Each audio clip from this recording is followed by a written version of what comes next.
Silvia. Perfeito, ficou claro, obrigada, pastor. Agora, a igreja em si não tem nenhuma vantagem, ou política, ou qualquer vantagem, né? Não há esse ganho para a igreja mudando do sábado para o domingo. Não há algum interesse nessa mudança, um interesse comercial ou político? Talvez a sua pergunta seja a mais difícil que foi feita em todo o programa até aqui. E como pastor, eu tenho que ser franco e verdadeiro. Sem querer ofender ninguém, porque esse não é o nosso objetivo nesse programa. Mas se eu faltar com a verdade para com vocês e para com as pessoas que nos assistem em casa, o Apocalipse diz para mim no finalzinho da Bíblia de que se eu não apresentar o seu torcer o que está escrito nesse livro, eu vou perder a minha salvação. Eu não quero perder a minha salvação ensinando algo errado. E eu não posso comprometê-la olvidando a verdade. Se você me perguntar assim, por que essa transição ocorreu? E por que as pessoas guardam domingo e não sábado? É porque, infelizmente, Satanás usou a própria igreja cristã para transformar a verdade de Deus em mentira.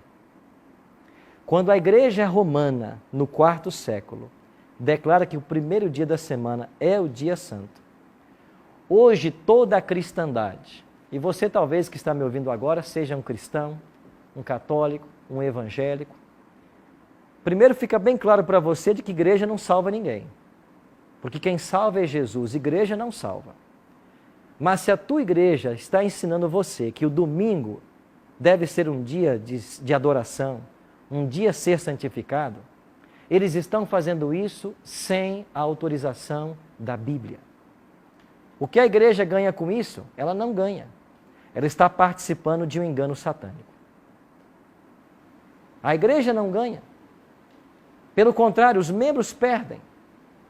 Nós estamos perdendo. Perdendo porque o mundo está ignorante dessa verdade. Como que você pode estabelecer a santidade do domingo sem um texto da Bíblia para afirmar isso? Como que você pode dizer que o sábado não é mais o dia santo, se eu posso dar para você 104 textos na Bíblia que falam da santidade do sábado? A pergunta é, de que lado você vai ficar?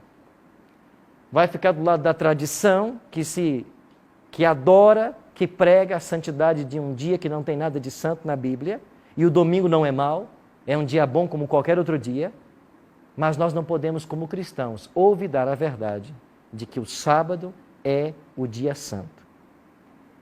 E se eu esquecer da santidade desse dia, o que diz Tiago 2,10?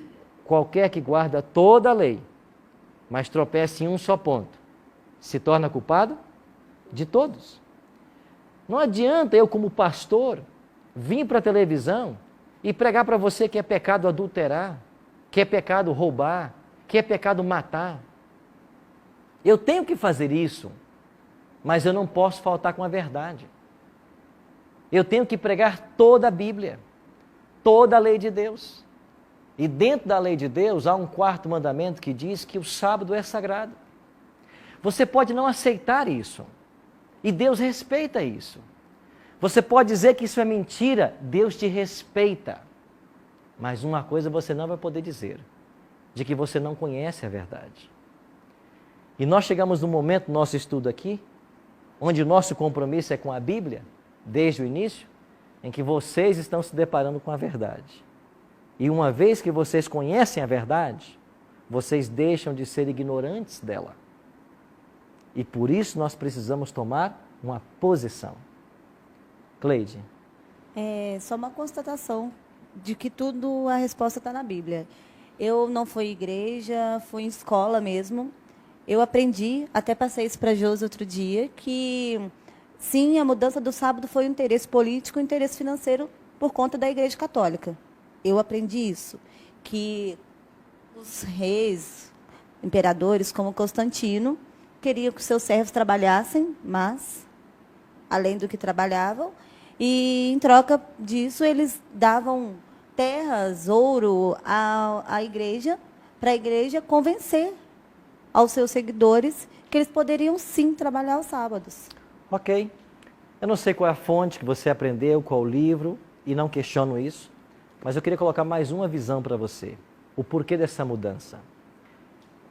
Quando Constantino começou a dominar em Roma, ele queria que todos estivessem sob o seu poder. Ele não queria ninguém de fora. Acontece que havia um grupo de pessoas que não se conformavam com as leis, com a idolatria do sistema romano, que fazia do seu imperador um deus. E Constantino, para conseguir a unificação do Império Romano, ele tentou unir os pagãos aos cristãos. Os cristãos repousavam no sábado, os pagãos no domingo, em homenagem ao sol. O que fez Constantino?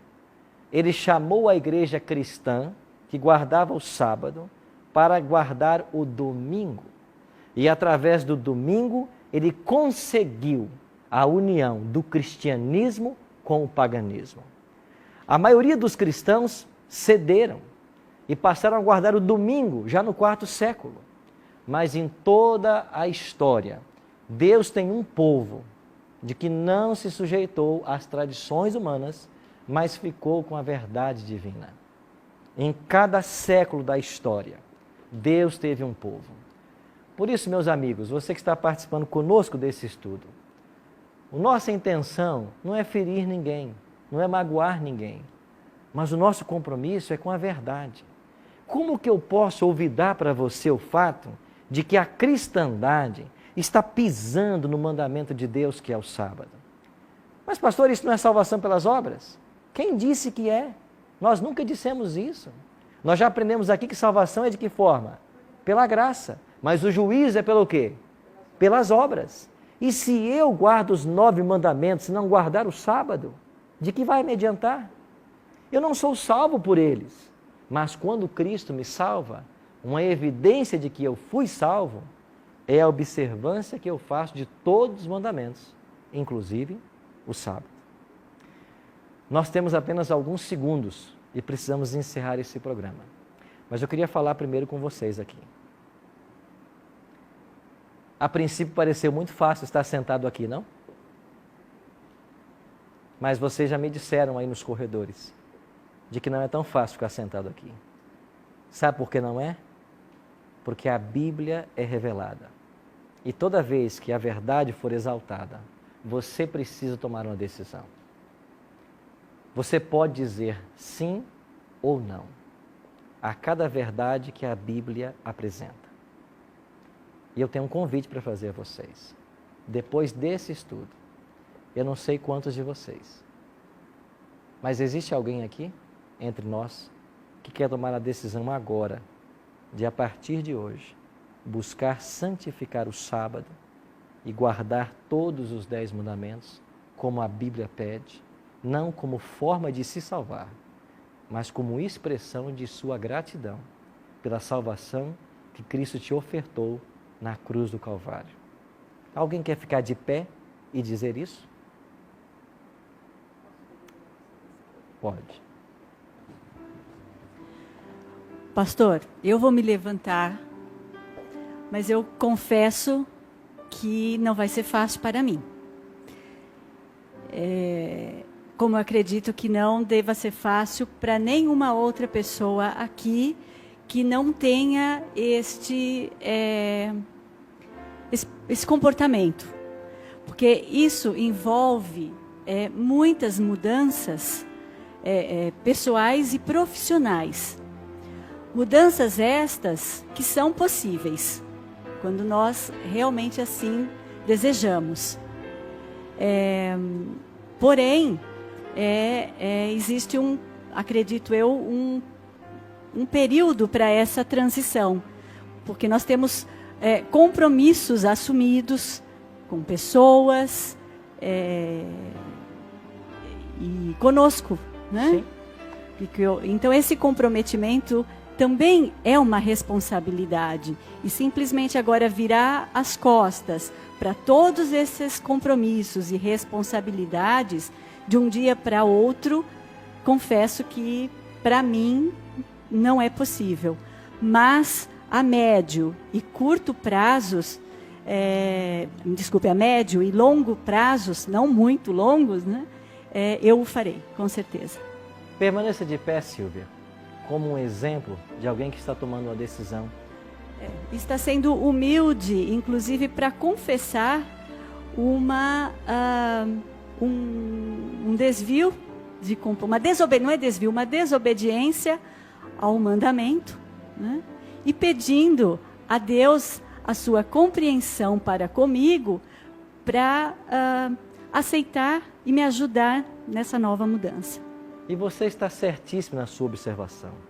Quando eu falo de tomar uma decisão pela santidade do sábado, eu não quero dizer que no próximo sábado eu já estarei dentro de uma igreja santificando.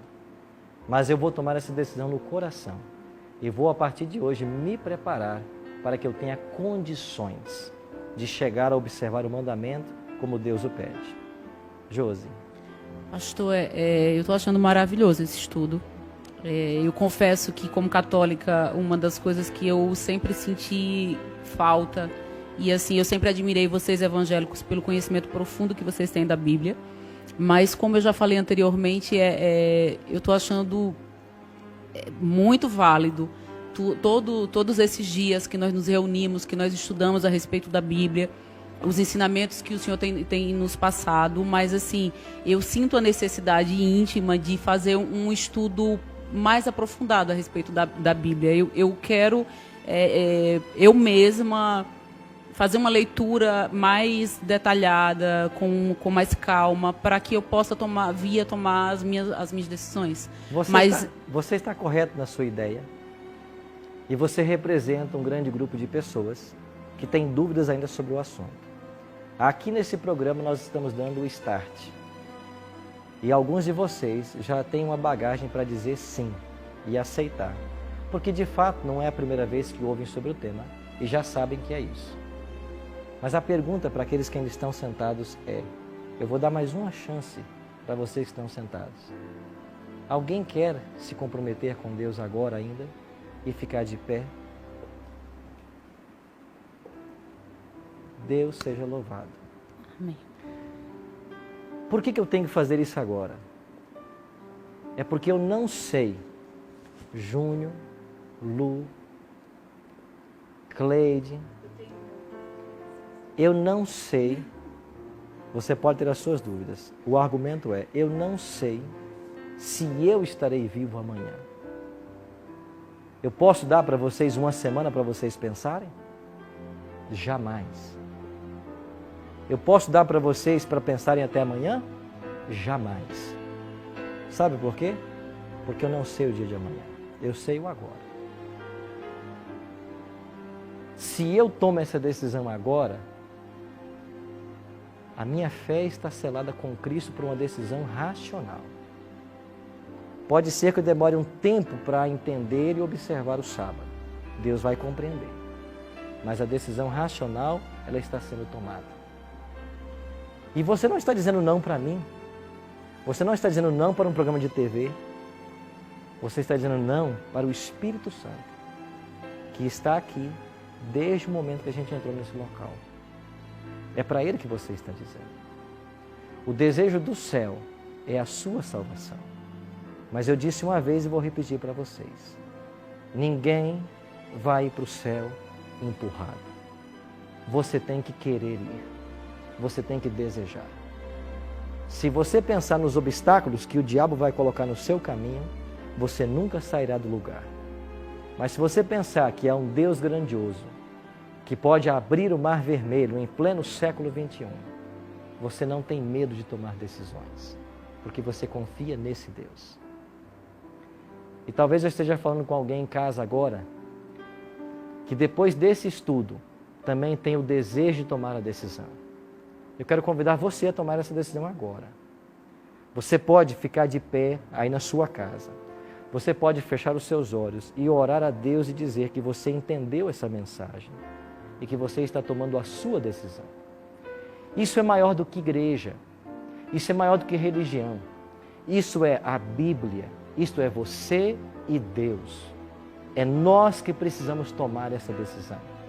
Por isso a minha oração é para que nós façamos essa decisão, enquanto a porta da graça, a porta do céu, encontra-se aberta, chamando por mim e por você. E eu não sei quanto tempo mais ela ficará aberta, nem quanto tempo mais Cristo vai apelar ao seu coração. Mas que Deus abençoe João, que Deus abençoe vocês nessa decisão. Nós queremos o melhor de vocês. Deus quer o melhor de vocês. E a vida é assim. Todos os instantes nós estamos fazendo escolhas. Nós morreremos fazendo escolhas. O importante é que elas sejam acertadas. Vamos fechar os nossos olhos e vamos orar. Pai Santo, muito obrigado porque a Tua Palavra nos esclarece nesta hora as verdades que precisamos compreender. Verdades essas talvez que ficaram sepultadas por muito tempo e não as conhecíamos. Obrigado por essas decisões que estamos testemunhando nessa tarde e nós confiamos inteiramente que o Senhor vai conduzir essas pessoas na obediência à Tua lei, no serviço dedicado ao Senhor. Obrigado por esses que em casa estão nos assistindo e nesse momento também estão de pé, tomando sua decisão. Queira abençoá-los e que eles tenham o poder dos altos céus para fazer a coisa certa conforme a Tua orientação. Oramos ao Senhor também por esses que nos assistem e que não se levantaram, por esses que estão nesse estúdio e não se levantaram, porque o Senhor os ama, o Senhor tem planos para eles e nós queremos pedir que uma porção dobrada do Teu Espírito seja derramada sobre todos nós, para que façamos as escolhas certas, porque Cristo está voltando e nós precisamos estar prontos para recebê-lo em glória e majestade. Dai-nos a Tua bênção, em nome de Jesus. Amém. Obrigado pela sua companhia. Que Deus o abençoe. Na semana que vem estaremos juntos para mais um tema. Até lá.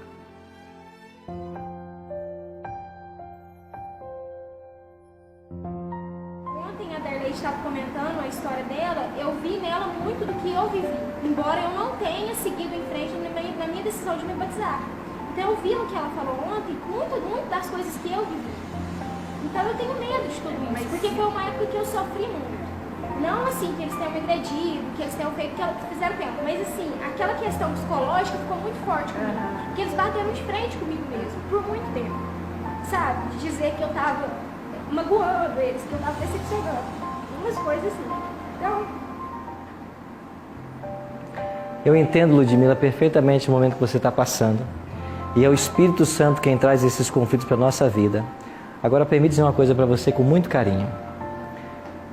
Os homens e as mulheres de Deus do passado, eles não perderam famílias, empregos, posições, eles não perderam isso. Sabe o que eles perderam? Eles perderam a vida. Sabe o que nós precisamos hoje? De cristãos convictos, que se preciso for, sejam dispostos a depor a vida por amor a Cristo. Se você pensa que o caminho da salvação é fácil, você está enganado. Se você acha que ser salvo é fácil, você está enganado. Porque existe um inimigo aí, o diabo, que vai fazer de tudo para tirar vocês do caminho.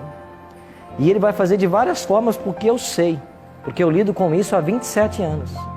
Primeiro ele vai colocar dúvida na sua cabeça. E vai dizer assim, não, isso é interpretação adventista. É?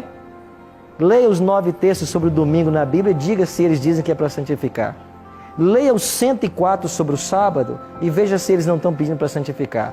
Não é problema de dúvida na cabeça. Ele vai colocar família contra você. E eu conheço histórias de famílias que expulsaram de casa, como aconteceu com Darleide. Você vai perder emprego. Eu perdi meu emprego quando eu aceitei o sábado. Eu fui mandado embora do trabalho que eu tinha. Eu precisava dele. mas eu fui mandado embora. O diabo não quer você no céu. E o diabo vai fazer de tudo.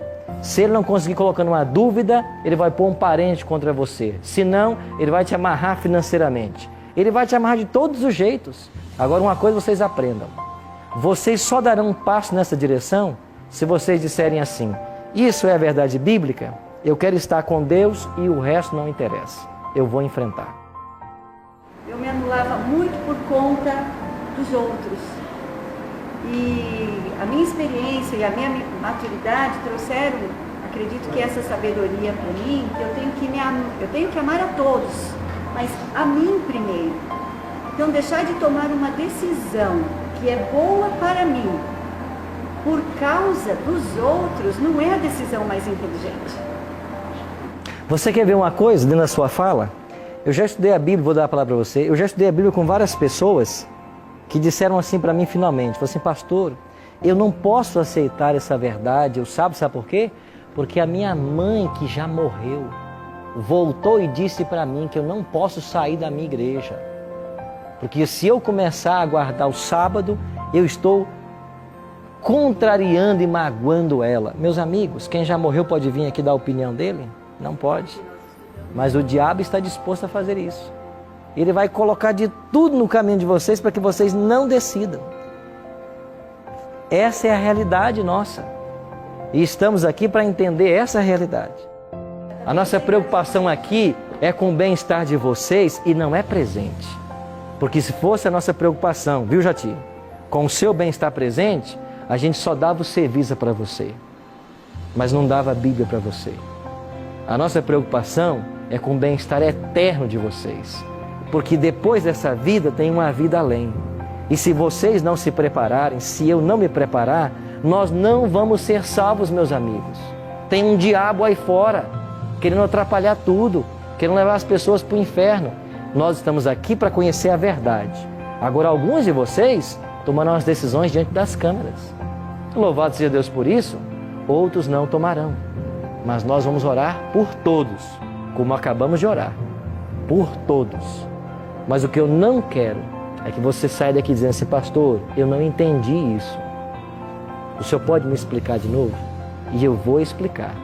Porque eu não estou preocupado com a audiência de programa, eu não estou preocupado com eles, eu estou preocupado com as pessoas que estão aqui dispostas a estudar a Bíblia com a gente. No próximo sábado... Quando o senhor fala em igreja, o senhor se refere a um lugar físico, é isso? Nem sempre. Essa é a minha dúvida. Porque existem muitas pessoas que podem ser autodidatas, estudarem a Bíblia sozinhos, né, e seguirem o que está aqui. Essas pessoas estão fazendo, vamos chamar assim, de auto-igreja?